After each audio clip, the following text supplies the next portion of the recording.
Hello friends, এখন বাজে 9:40 আর আমি রান্না করছি মাটন। দোকান থেকে আসার সময় নিয়ে এসেছি। তো দেখো, নুন হলুদ দিয়ে আগে ম্যারিনেট করব। আর আমি এদিকে গ্যাসটা জেলে আলুটা ভাজা বসিয়ে দেবো। রাত হয়ে গেছে।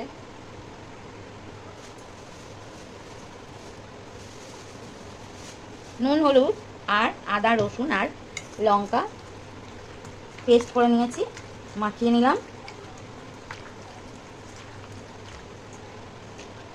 তো এবার আলুটা ভেজে নেব। তেল গরম হয়ে গেছে, আলুটা ভেজে নেব।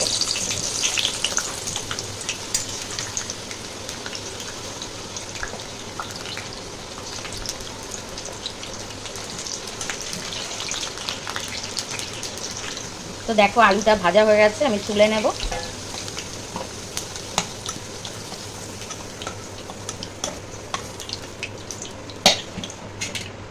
দিয়ে দেব পেঁয়াজ কুচি,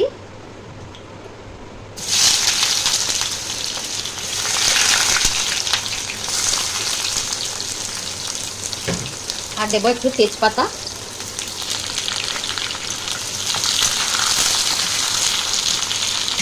এর মধ্যে দিয়ে দেবো একটু নুন।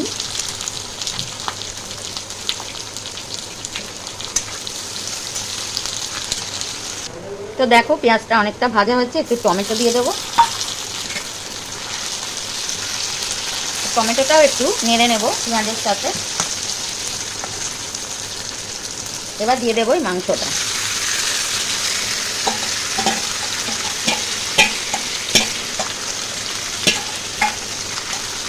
আর এর মধ্যে দিয়ে দেবো হাফ চামচ ধনে গুঁড়ো, শুকনো লঙ্কা গুঁড়ো, আর এখানে জিরে গুঁড়ো, আর এটা কাশ্মীরি লঙ্কা গুঁড়ো। সব আমি হাফ চামচ করে নিয়েছি। তো দিয়ে দিলাম। এবার এটাকে ভালো করে কষিয়ে নেব। মিক্সির বাটিটা ধুয়ে একটু জল দিয়ে দেবো।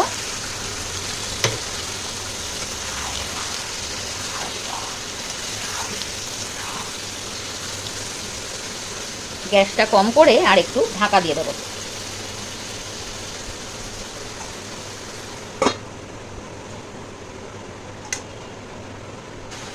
তো আবার একটু নাড়িয়ে আর আবার একটু আমি ঢাকা দিয়ে দেবো, গ্যাসটা একটু কম করে।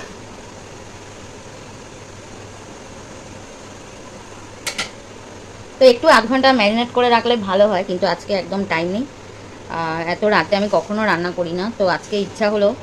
সকালে তো মাছ রান্না করেছি, তো এখন একটু ইচ্ছা হলো মাটনটা খাওয়ার, তো ওই জন্য নিয়ে চলে এসেছি। তো এটা এবার দেখো কষা হচ্ছে। দিয়ে দিচ্ছি 2-1 দানা চিনি।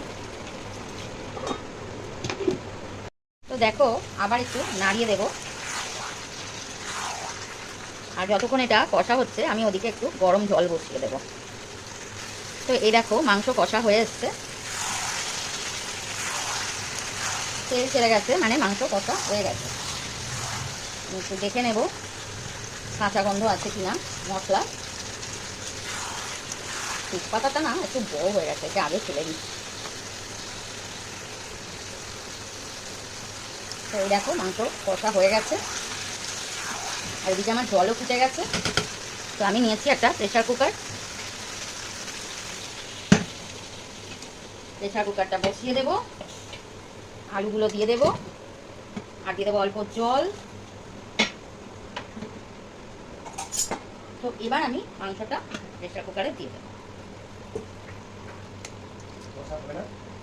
দাঁড়াও, এখানে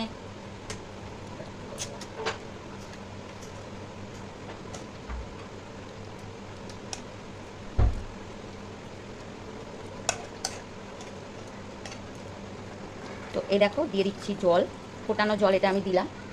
আর দেবো গরম মশলা। তো এই দেখো, এবার দিয়ে দেবো গরম মশলা। তো এবার আমি গ্যাসটা একদম কম করে দেবো, দিয়ে আর ঢাকা দিয়ে দেবো, আর 2টো সিটি দেবো, রেডি হয়ে যাবে মাটন। তো ভিডিও যদি ভালো লাগে লাইক করবেন, শেয়ার করবেন, সাবস্ক্রাইব করবেন নতুন ভিডিও পাওয়ার জন্য। তো দেখো কত সহজে আর কত তাড়াতাড়ি আমি রান্নাটা করে নিলাম। তো এবার আমি এটাকে ঢাকা দিয়ে দিচ্ছি। তো দেখো, গ্যাসটা কমিয়ে আমি 2টো সিটি দেবো, তারপরে গ্যাসটা অফ করে দেবো। আমি জানি না তোমরা কতগুলো সিটি দাও মাটন রান্না করতে, আমার কিন্তু 2টো সিটি দিলেই রান্নাটা হয়ে যাবে। তো ওকে, এটা আবার হতে থাক। 10 মিনিট পরে আমি এটা নামিয়ে নেব। দুটো সিটি হয়ে গেল, গ্যাস অফ করে দেবো। মাটন একদম রেডি হয়ে গেছে, এবার আমি নিয়ে নেবো একটা বোলের মধ্যে। তো রেডি হয়ে গেছে দেখো মাটন কষা, আর একটু ঝোল হয়ে গেছে, যাই হোক, আর রুটি। তো ভিডিওটা সবাই দেখো, যদি ভালো লাগে প্লিজ লাইক করো, শেয়ার করো, সাবস্ক্রাইব করো নতুন ভিডিও পাওয়ার জন্যে। মাংস একটু শক্ত রয়েছে নাকি বলো তো? না না, ভালোই হয়েছে, সিদ্ধ হয়ে গেছে। দারুণ হয়েছে। তোকেই খাবে, চলে এসো।